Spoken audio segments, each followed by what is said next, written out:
What is it that really separates a good company from a truly great one? It's not always the product and it's not always the bottom line. So often, the secret ingredient is something you can actually feel the second you walk through the door.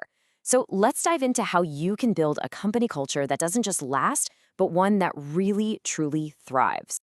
Okay, I want you to do a little thought experiment with me. Just picture two different rooms, two different companies.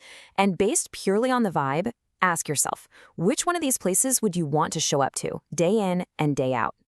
In that first room, there's this buzz. You can see people working together, you hear laughter, maybe you even see a couple of high fives. There's this energy, this feeling that everyone's pulling in the same direction.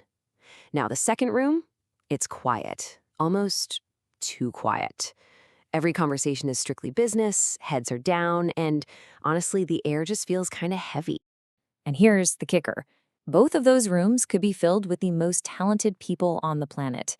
The real difference maker isn't their skill level, it's the culture. It all comes down to that human connection, or the lack of it, that turns a bunch of smart individuals into a powerhouse team. So how in the world do you build that kind of connection? Well, it all starts with your core values. And I'm not talking about some fancy words you hang on a poster in the break room. No, this is about making those values the living, breathing heart of your entire organization. Let's get into how you turn those words into your reality. It really boils down to four foundational strategies to make this happen. First, you've got to celebrate the wins. Second, you have to model the behavior, starting from the very top. Third, you embed your values into literally every process. And finally, and this one is so important, you hold people accountable. Celebrating wins is all about positive reinforcement, and it doesn't have to be some huge, expensive gesture. It can be as simple as giving a public shout out to someone in a weekly kickoff meeting. One really cool idea is an honor system where each week, one employee gets to recognize a coworker they saw living out a core value. And that person, they get a $25 gift card. It's amazing how a simple act like that can create this powerful, positive ripple effect through the whole team. Now, this is where it gets really interesting because this has to be systemic. Your values can't just be a suggestion. They need to be baked right into the DNA of how you operate. We're talking about making them a key part of your hiring process, a cornerstone of performance reviews, and the whole basis for your recognition programs. Think about it. Every single job description should have its own mission statement that includes a cultural driver. So a salesperson isn't just there to hit a quota. Their mission is to build lasting client relationships through trust, which ties their day-to-day job directly back to a core value. And this quote right here, wow, it just says it all. Can you imagine working for a company that reviews you on your alignment with the core values 4 times more often than they review you on your job performance? That sends the loudest, clearest message possible. How you get the work done is just as important, if not more so, than what you get done. Okay, so once your values are deeply embedded in your systems, what's the next layer? Well, it's all about fostering genuine human connection. This is where you get people to see each other as more than just their job titles, and you create opportunities for them to connect as people. Let's look at some awesome real-world examples. A really powerful way to forge these bonds is through a shared purpose. Take, for example, an annual Thanksgiving tradition. Teams get paired up, and they go out and deliver full turkey dinners to local families who need a little help. There's this great story about one team that got totally lost, but they ended up getting invited in for coffee by one of the families.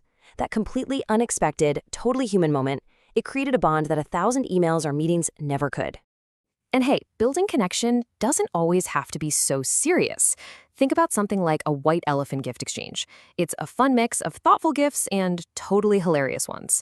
One year, a manager wrapped up a framed picture of his own family, and everyone was laughing, right? Until he told the person who got it to check the back. He had taped $300 in cash to it.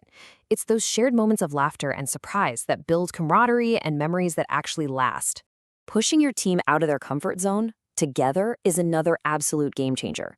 Just imagine taking your whole leadership team to one of those indoor skydiving places.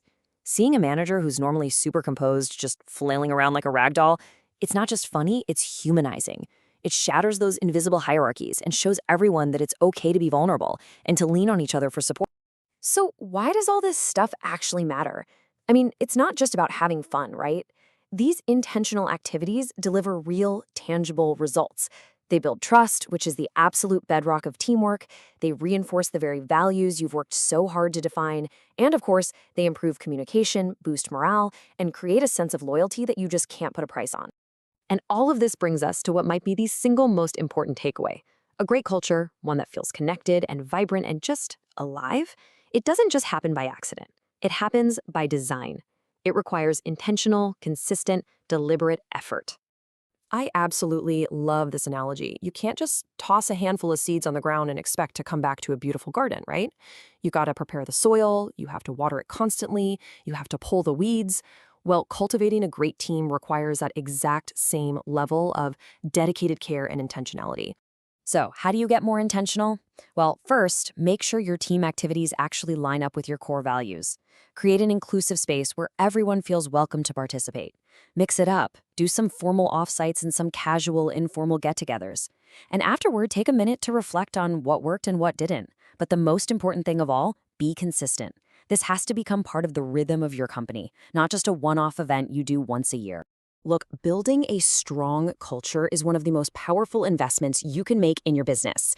It transforms your workplace and drives results in a way that nothing else can. So if you're ready to start cultivating your own exceptional team, head over to www.archonusa.com and request a free culture brief for yourself.